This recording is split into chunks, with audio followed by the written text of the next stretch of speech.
in Luke 22:19. And Jesus took bread, gave thanks, and gave them to the apostles. And he said very important words here. This is my body, which is given for you. Do this in remembrance of me. This saying by Jesus, do this in remembrance of me, or literally as my memorial or as your memorial of me. In other words, so you can remember me. The words are common, Luke and Paul, but are not found in the other two reports. The word for remembrance occurs in the New Testament only here and in Hebrews 10:3. In the Greek version of the Old Testament, the word is applied to the showbread of Leviticus 24, to the blowing of trumpets in Numbers 10, and in the titles of Psalm 38, to bring to remembrance, and Psalm 70. So this is an interesting Old Testament background to not only the Passover meal that is being conducted here, is being observed by Jesus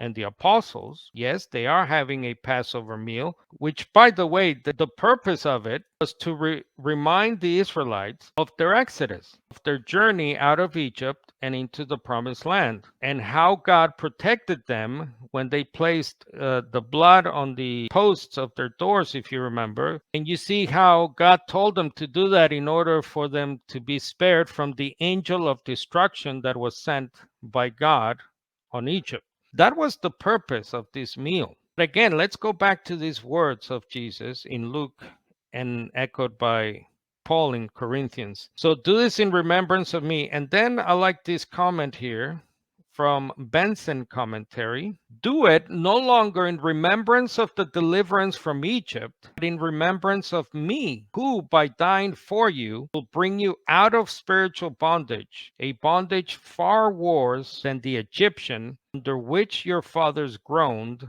Do it in remembrance of me, who by laying down my life will ransom you from sin and death. How many times can you hear the remembrance of me there? The phrase, the word remembrance and of me. Quite interesting to me that this is far from teaching a reiteration of the annual Passover festival. By that I mean, Jesus is not saying to them, okay, we're going to continue this old covenant, Old Testament instruction that was laid down by Yahweh God. We're going to do this every year as we have been doing it. This is far from that. The words of Jesus here are more shocking, especially from a Jewish perspective. He's now saying, no, we're not just doing the same old. Jesus here instead establishes a new thing for a new purpose.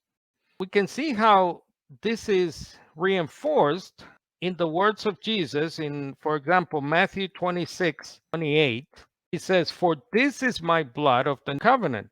And then to Luke 22:20, this cup is the New Testament, the new covenant in my blood.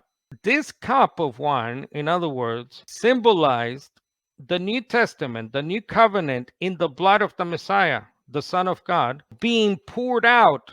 Again, this to me is a massive teaching being done on the Passover meal, especially again looking at it from a Jewish Torah keeping perspective. And Jesus now saying, not that we're repeating, continuing to do as we have been doing as Jews, and even worse, not that we're going now to teach the Passover meal every year for the Gentiles. I don't think that's what Jesus is saying here. The memorial service is now to be done in remembrance of not only his life and his teachings, of course, but his ultimate sacrifice and the shedding of the blood that ratified, if you will, or, as we say nowadays, put the stamp of approval on the new covenant, the new system that came with first John the Baptist and then obviously with the Messiah himself.